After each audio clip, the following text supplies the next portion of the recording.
अस्सलामुअलैकुम गाइस। इस एपिसोड के सबसे पहले सीन में हमें यहाँ पर अलीज़े को दिखाया जाता है जो कि यहाँ पर खड़ी हुई होती है और बहुत ज़्यादा परेशान दिखाई दे रही होती है क्योंकि उसे उस हकीकत का पता चल गया होता है कि अनुशे के साथ जो कुछ भी किया था वो सिकंदर ने ही किया था और वो अमीरज़ादा जिसके साथ अनुशे ने निकाह किया हुआ था वो सिकंदर ही था। वो ये तमाम बातें सोचकर बहुत ज़्यादा रो रही होती है क्योंकि उसे नहीं पता होता था पहले कि ये सब कुछ सिकंदर ने किया था। अगर उसे ये पहले पता होता तो उसने पहले ही उससे बदला ले लेना था। अब वो उससे इंतकाम लेने में और आगे बढ़ चुकी थी और उसने ये अहद कर लिया था कि वो उससे तमाम सच उगलवा कर ही रहेगी और अगर वो किसी को बता देती तो जब तक वो खुद अपने मुंह से एतराफ़ नहीं करता तो तब तक किसी ने उस अलीज़े की बात का यकीन नहीं करना था क्योंकि उसे लगता था कि अगर वो सच नहीं बोलेगा तो फिर मैं ये झूठी पड़ जाऊंगी।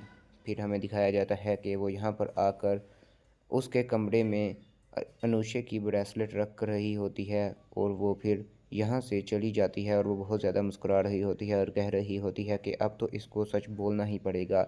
फिर हमें दिखाया जाता है कि अलीज़े वहाँ से चली जाती है और फिर अगले सीन में हमें यहाँ पर इस औरत को दिखाया जाता है जो कि यहाँ पर इस नौकरानी के साथ अलीज़े के पुराने घर में जा रही होती है और ये कहती है कि वो दूसरी नौकरानी का घर आ गया है और वो दूसरी नौकरानी के घर जाती है और उसे कहती है कि बेगम साहब की दोस्त तुमसे मिलने आई हैं। वो फिर यहाँ पर आती है और गाड़ी के अंदर बैठी हुई औरत से बातें करना शुरू कर देती है और कहती है कि अलीज़े की माँ का घर तो 2 गलियाँ छोड़ कर है।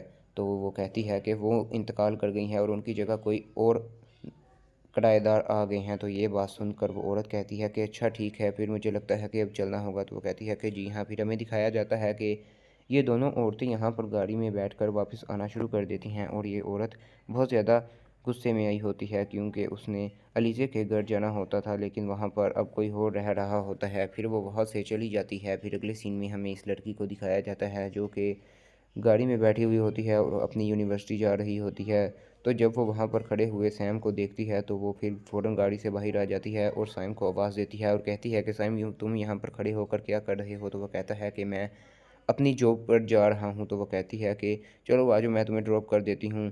तो वो कहता है कि नहीं, मैं खुद चला जाऊँगा। तो वो कहती है कि आ जाओ, तुम्हारा होटल भी मेरी यूनिवर्सिटी के रास्ते में ही है तो मैं तुम्हें ड्रॉप कर देती हूँ। तो फिर और उसके साथ गाड़ी में बैठकर चला जाता है। फिर अगले सीन में हमें यहाँ पर इस औरत को दिखाया जाता है जो कि यहाँ पर खड़ी होती है और अलीज़े से बातें कर रही होती है और अलीज़े से कह रही होती है कि तुम इस घर से अगर चली जाओ तो बेहतर होगा वरना तुम्हारा जीना मैं मुश्किल बना दूँगी। फिर हमें दिखाया जाता है कि फिर हमें इस औरत को भी दिखाया जाता है जो कि बहुत ज़्यादा गुस्से में यहाँ पर खड़ी होकर अलीज़े से बातें कर रही होती है और वो अलीज़े से कहती है कि मैं आज तुम्हारे मोहल्ले में गई थी। तो ये बात सुनकर अलीज़े कहती है कि आपको वहाँ पर नहीं जाना चाहिए था। तो वो कहती है कि अब तुम मुझे बताओगी कि मुझे कहाँ जाना चाहिए और कहाँ नहीं जाना चाहिए, तो ऐसा कभी सोचना भी मत कि मैं तुम्हारी बात मानूंगी। तो ये बात सुनकर नीचे बहुत ज़्यादा हैरान हो जाती है और यहाँ पर खड़ी हुई ये औरत उससे कहती है कि तुम मेरे घर से निकल जाओ, मैं तुम्हें अपने घर में बर्दाश्त नहीं कर सकती। तो वह कहती है कि जब मैं आपके घर से जाऊंगी तो आपके घर की बुनियादों को हिला कर जाऊंगी। और फिर लीज़ा ये सब कुछ कहकर वहाँ से चली जाती है तो वो औरत भी फिर वहाँ से चली जाती है। फिर हमें दिखाया जाता है कि सिकंदर यहाँ पर अपने कमरे में आकर चीज़ों को तोड़ना फोड़ना शुरू कर देता है और वो यहाँ पर देखता है कि यहाँ पर अनुष्का की ब्रेसलेट पड़ी हुई होती है और वो उस ब्रेसलेट को देख रहा होता है। तो उसी वक्त वहाँ पर उसे बाहर किसी के चलने की आवाज़ आ जाती है और वो फिर बाहर जाना शुरू कर देता है और जब वो बाहर देखता है तो वहाँ पर जो कोई भी होता है वो कोई चीज़ तोड़कर फिर बाहर की तरफ जा रहा होता है। तो सिकंदर फ़ौरन उसके पीछे आना शुरू कर देता है और चिल्लाना शुरू कर देता है जिसकी वजह से तमाम घर वाले जाग जाते हैं। और जब तक सिकंदर यहाँ पर नीचे आता है तो वो गार्ड्स को आवाज़ें देना शुरू कर देता है। तो उसी वक्त यहाँ पर हमज़ा और अलीज़ा भी उठ जाते हैं क्योंकि वो बहुत ज़्यादा शोर मचा रहा होता है। तो वो सब यहाँ पर उठकर नीचे आना शुरू कर देते हैं और अलीज़ा उससे पूछ रही होती है कि क्या हुआ है। फिर हमें दिखाया जाता है कि ये लड़की भी आकर यहाँ पर खड़ी हुई होती है और सिकंदर बाहर से गार्ड्स को बुलाकर आ रहा होता है और कहता है कि तुम लोगों ने उस आदमी को पकड़ा क्यों नहीं। तो वो कहता है कि हमें तो कोई आदमी नज़र नहीं आया। तो सिकंदर कहता है कि उसका मुंह ढका हुआ था। तो वो यहाँ पर खड़ा होता है और बहुत ज़्यादा गुस्से में दिखाई दे रहा होता है। और अलीज़ा कहती है कि ये तो बहुत ख़तरनाक बात है, ऐसे कोई हमारे घर में घुस जाता है और अगर कोई नुकसान वगैरह हो गया तो फिर कौन ज़िम्मेदार होगा। फिर हमें दिखाया जाता है कि ये सब बहुत ज़्यादा परेशान दिखाई दे रहे होते हैं और सबकी नींद उड़ जाती है और ये सब यहाँ पर खड़े हुए बातें कर रहे होते हैं और गार्ड्स भी वहाँ पर खड़े हुए होते हैं। और सिकंदर गार्ड से पूछ रहा होता है कि तुमने उसको बाहर जाते हुए नहीं देखा? तो वो कहते हैं हमने नहीं देखा।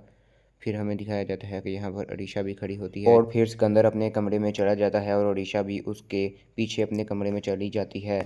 तो फिर यहाँ पर ये सब वहाँ से अपने अपने कमरे में चले जाते हैं। फिर हमें दिखाया जाता है कि सिकंदर यहाँ पर अपने कमरे में आकर बहुत ज़्यादा गुस्से में खड़ा होकर अरीशा से बातें कर रहा होता है और अरीशा से कह रहा होता है कि अनुशे आई थी। तो ये बात सुनकर वो कहती है कि मुझे लगता है कि तुम पागल हो गए हो।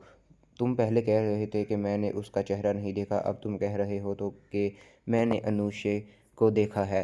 तुम क्या पागल हो गए हो? मुझे लगता है तुम्हें आराम की ज़रूरत है, तुम सो जाओ, सुबह को उठकर बात करेंगे। तो वह कहता है कि मुझे लगता है कि अनुशे ही आई थी। तो वो कहती है अगर तुमने चेहरा देखा था? तो वो कहता है कि नहीं। तो फिर कहती है कि तुम्हें फिर कैसे पता कि वो अनुशे थी? फिर हमें दिखाया जाता है कि वो यहाँ पर ब्रेसलेट ढूंढ रहा होता है। तो वो कह रहा होता है कि यहीं तो पड़ी थी।